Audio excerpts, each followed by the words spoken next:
Holy shit. All right, what's up, guys? What's going on?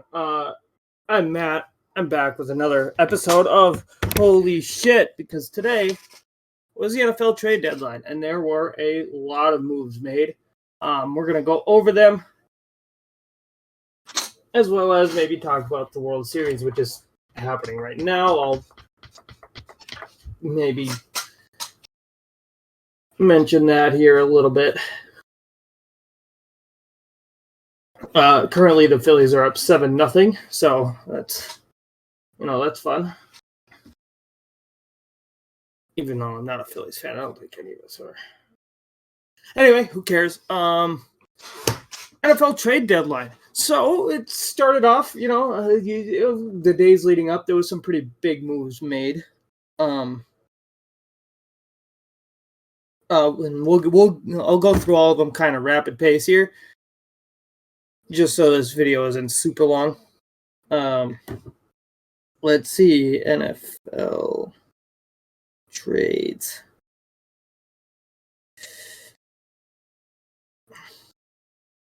All right, let's see if we can get a list.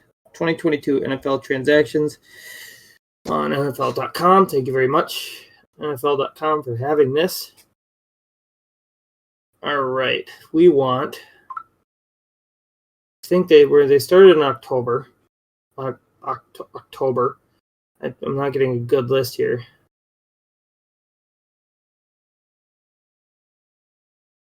It's not giving me the trades.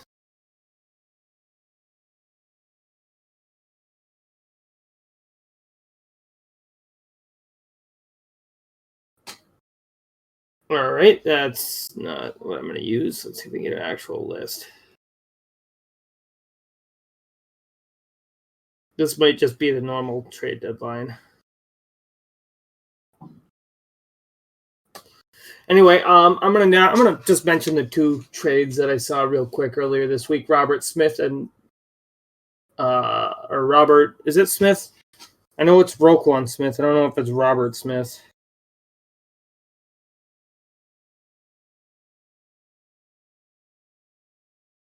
Robert Quinn? Yeah, Robert Quinn. Okay. So it's Robert Quinn?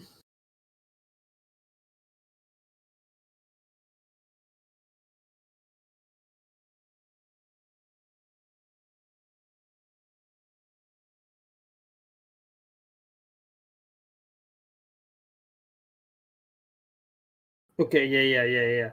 So Robert Quinn, Roquan Smith, Bears traded both away to the Ravens and the Eagles, respectively. That was a few days prior to the trade deadline, and there was a handful of other trades that I can't really remember. Anyway, the biggest move for me personally was motherfucking T.J. Hawkinson from the Detroit Lions got traded to my Minnesota Vikings. Phenomenal deal for the Vikings, since they got 2 draft picks alongside Hawkinson, a 2023 fourth and a 2024 fourth.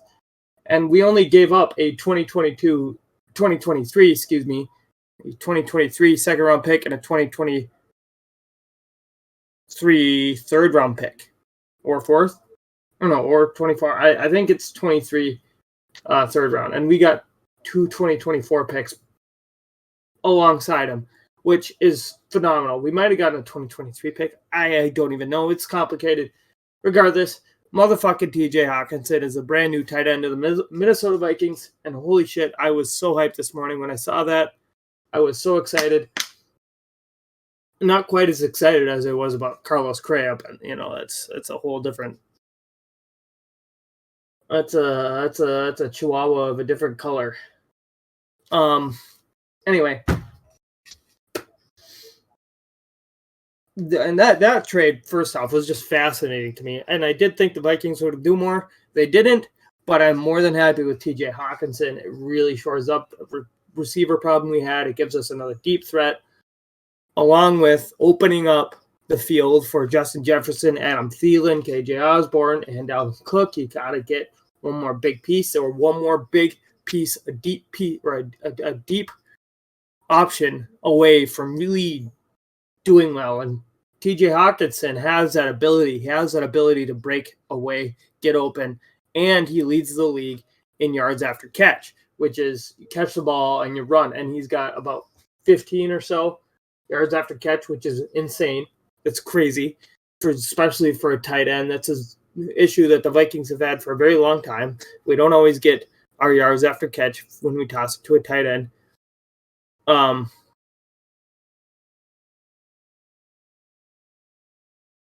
It's amazing. Like, I don't know, man. That trade to me is just wild, and I love it. I mean, especially because it was the Vikings, but it's also from the division rival, the Detroit Lions, which is going to make, of course, a lot of Packers fans angry, which is excellent. Because fuck the Packers.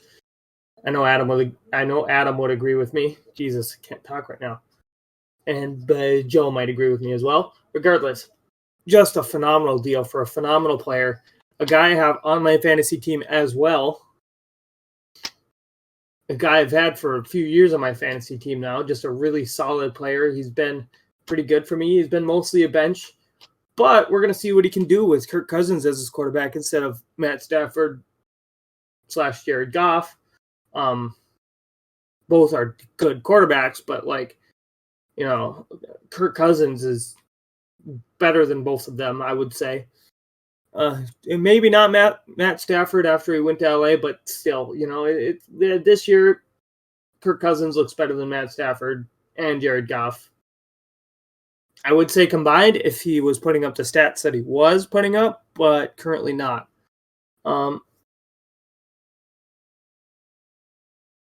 Some of the other big moves that happened, Calvin Ridley got traded to the Jaguars, which is a big move for the Jags. Calvin Ridley, as we all know, is currently suspended for the rest of the year.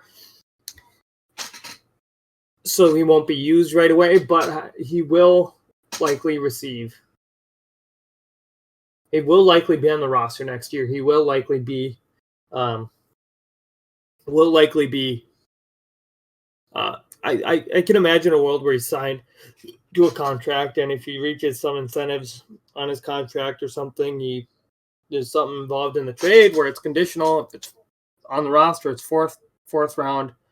I don't know what the deadline is for this, but if he's on the roster, it's a fourth round. If he plays enough and gets his incentives, it goes up to a third round. If he gets an extension, the second round pick, that goes back to the Atlanta Falcons. So phenomenal trade for the Jags.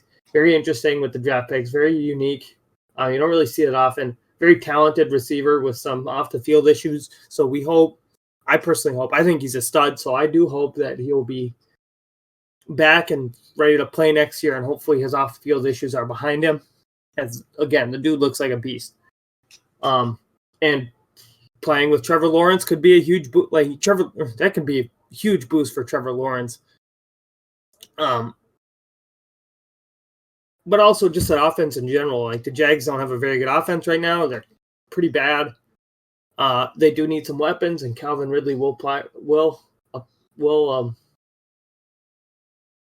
Calvin Ridley will be one of those weapons next year for sure. And it'll be very interesting to see. Let's see, another one. The Dolphins got Bradley Chubb from the Broncos, a very, very good All-Pro, Pro Bowl D-end. Just a phenomenal trade for the Dolphins. They did send the Broncos Chase Edmonds, who was a very good running back, very young, very talented. I think it was their first round pick this last draft, which is interesting. So you kind of giving up on a guy that early. However, the Dolphins do have Raheem Mostert, who's been very, very good, and I think that was kind of what allowed them to trade Chase Edmonds here. Mostert's having a really solid year. He's kind of back to the Raheem Mostert that we know. It makes sense too that he would be their number one, and you can trade Chase Edmonds. That allows you to get rid of a guy you're not really using as much, a young guy. You can and you get a really, really big defensive piece. Defense was kind of the issue for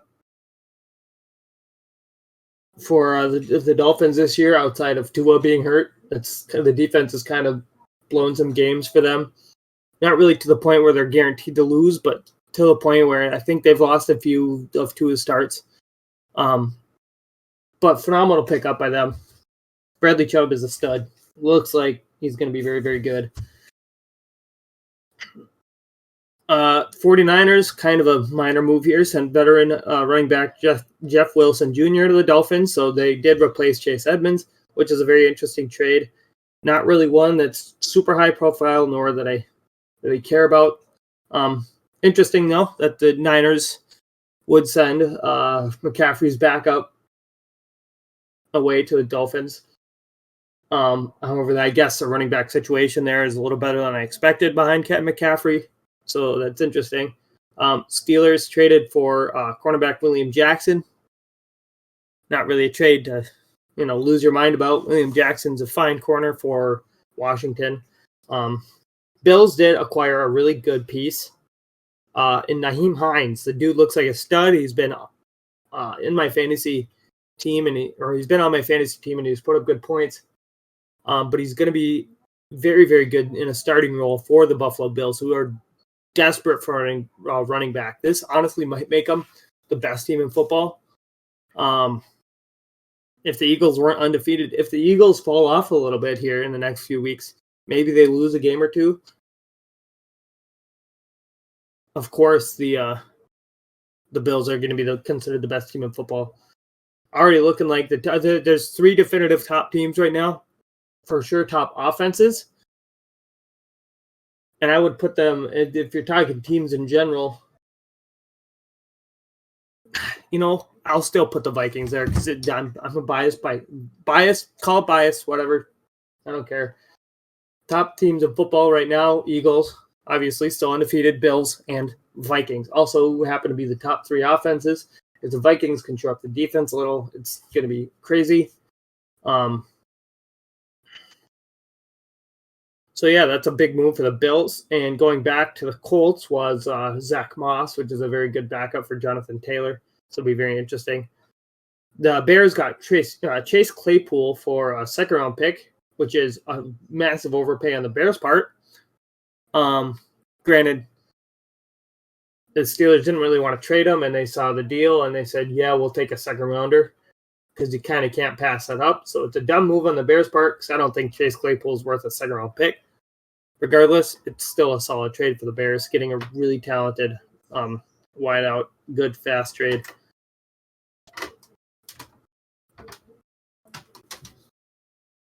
I think that's all that's all the trades I think today. There was a few more prior, which is there was a handful of trades prior to today throughout the week. I couldn't find those online, so I'm not really going to get into those. I don't really feel like looking. But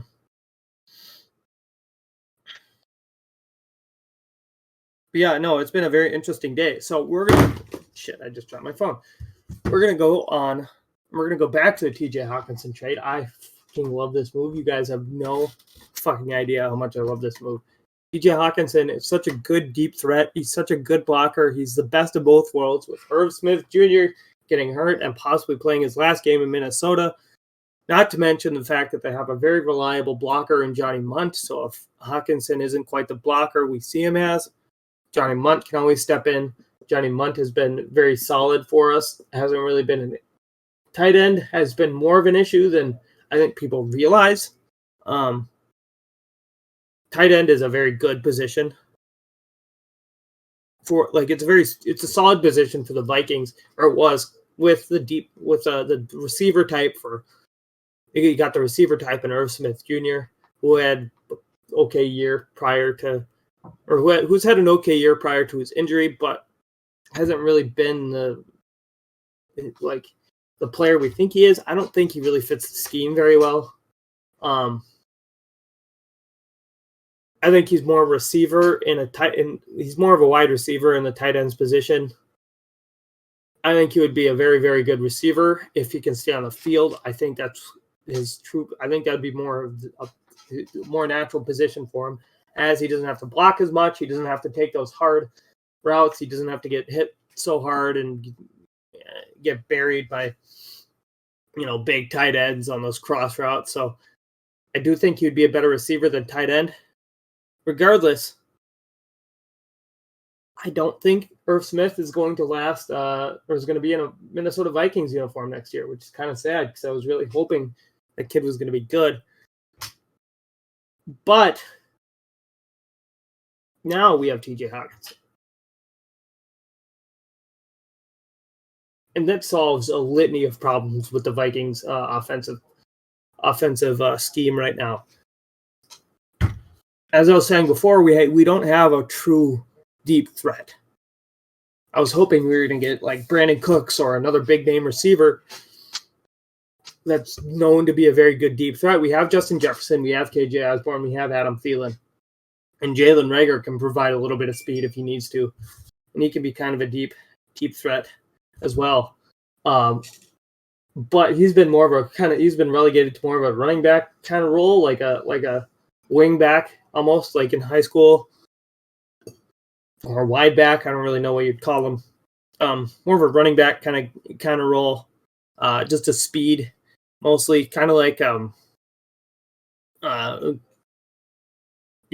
Patterson is for the Falcons right now. Patterson, of course, is a much bigger dude than Reagor, but Reagor does have that sneaky speed. You fake him the ball, and he's gonna fucking dance around the defense, maybe get you a handful of yards here and there. Regardless, this trade is phenomenal. Kwesi Adofo-Mensah has been unreal for the Minnesota Vikings since he took the job over in the offseason. Not only having a phenomenal draft, getting some young studs at our defense, shoring up our corners, though they haven't really played much. Cam Dantzler has really came into his own this year, has had a very good season. Patrick Peterson, P2 or P7. I don't know whatever the hell he calls himself. He's been excellent. Just a real leader. This Vikings team is going to be looking very, very, very good. We should have the division locked away by Thanksgiving. Hopefully, especially if the Packers keep just shitting the bed. They play Detroit next week. So hopefully Detroit can hang on with that sometimes really, really good offense, sometimes really, really bad offense. Hopefully the offense is really, really good and they can put up a lot of points and stop Aaron Rodgers from winning a game or from breaking that 4-game losing streak they got going. But yeah, no, I'm very happy with this trade. And I do think the Vikings are legit. I cannot wait to see what Hockenson can do for us on Sunday against the Commanders, Kirk's old stomping grounds. And man, I'm just very excited. I was so hyped when I saw this trade. I was so excited. I was on cloud nine all day, just waiting for more trades, but none came. But just an excellent deadline for football. We haven't had this in a long time for football, and I don't remember the last time we had a trade deadline this active. And this has been the best trade deadline since the Major League Baseball trade deadline, which was also excellent. But yeah, no, it's just today was a really fun day. And I came away from it very, very happy.